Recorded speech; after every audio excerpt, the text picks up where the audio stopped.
Good morning guys. Welcome to my vlog, Elsie's Flora. I-update ko lang po kayo sa aking mga propagation, leaf propagation. Kung nag-success ba yung aking experiment na dahon na itinanim ko ng ganitong position. Ayan, itinusok ko yung dulo niya guys. Oh. Nagkaroon naman siya ng mga sprout. Ito.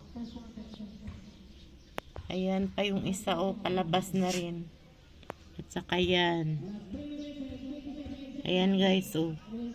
Kasi ginanyan ko para pag may tumubo na, yung nakalibing na yung kanyang magiging roots.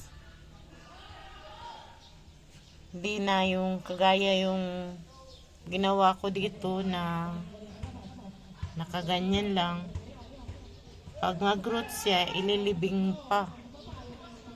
Samantalang itong ganito, diretso na siya na nakalibing na yung kanyang mga roots kung sakali mang tumubo siya. Ayan guys, oh, success. Success yung aking experiment. Ayan.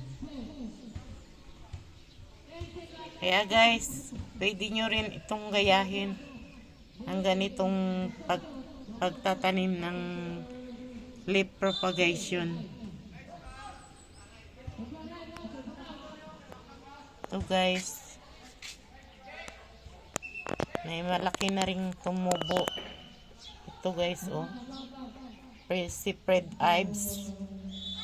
Pwede ko nang ilipat yan sa sarili niyang lalagyan. Nang sa gayon ay lumaki na siya. Yan, yung iba maliliit pa.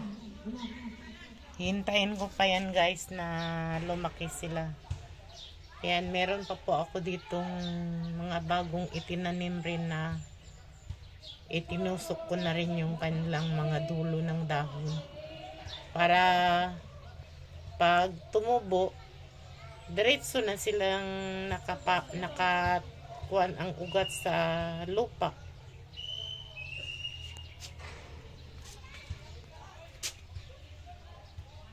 Yan pa guys, oh. Pero pinatong ko lang yan sila guys sa sa lupa. Tumubo naman guys. Ayan, oh, may malaki na. Ito yung patindig ko na rin na mga propagation. Marami na akong napropagate na ganoong posisyon guys. Ayan, nagsitubuan na rin po yung iba. May ipapakita ako sa inyo guys dito na aking propagation ng seeds ng ito guys, oh,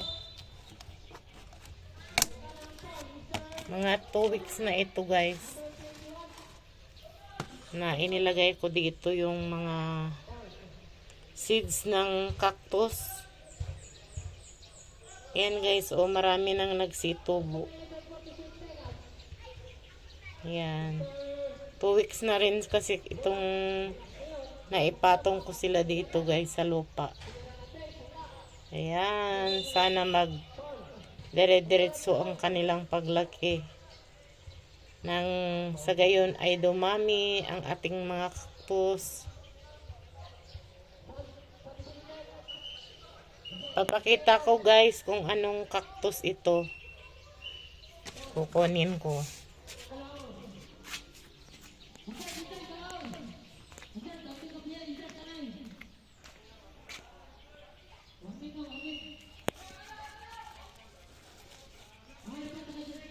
Ito yun guys, oh.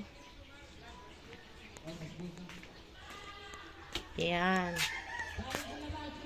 Ganitong cactus yung nakuha kong seeds dito.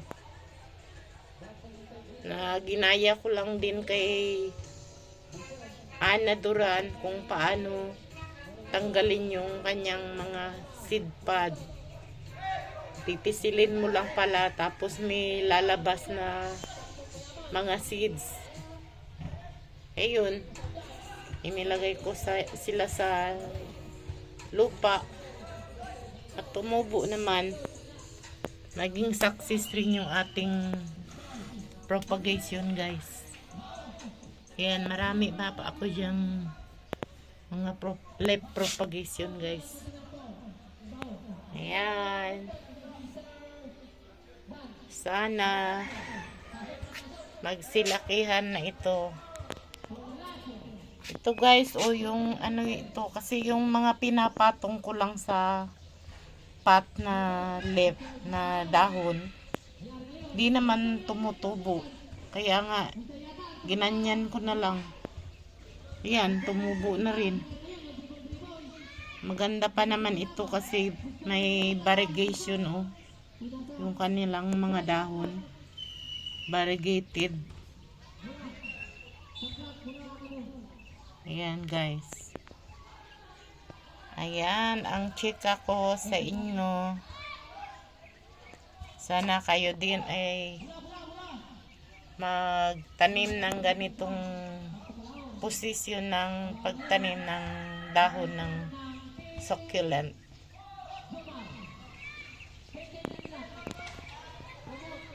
Shout out nga pala kay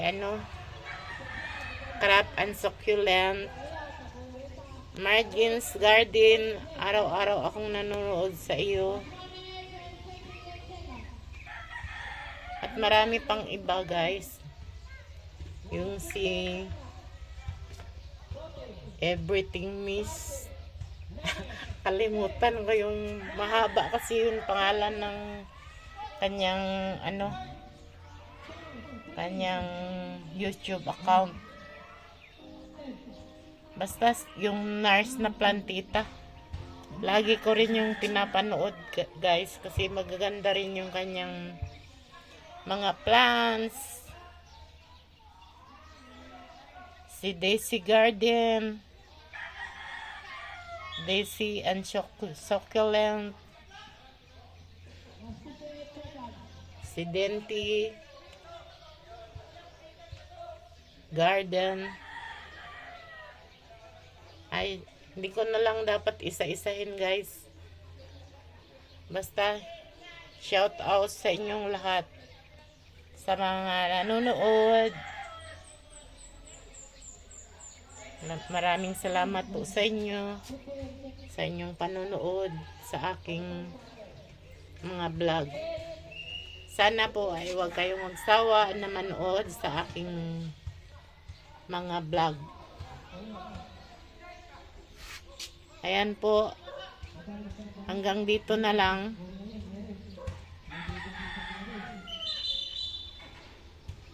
Happy Holy Week. Bye bye. And thank you. God bless.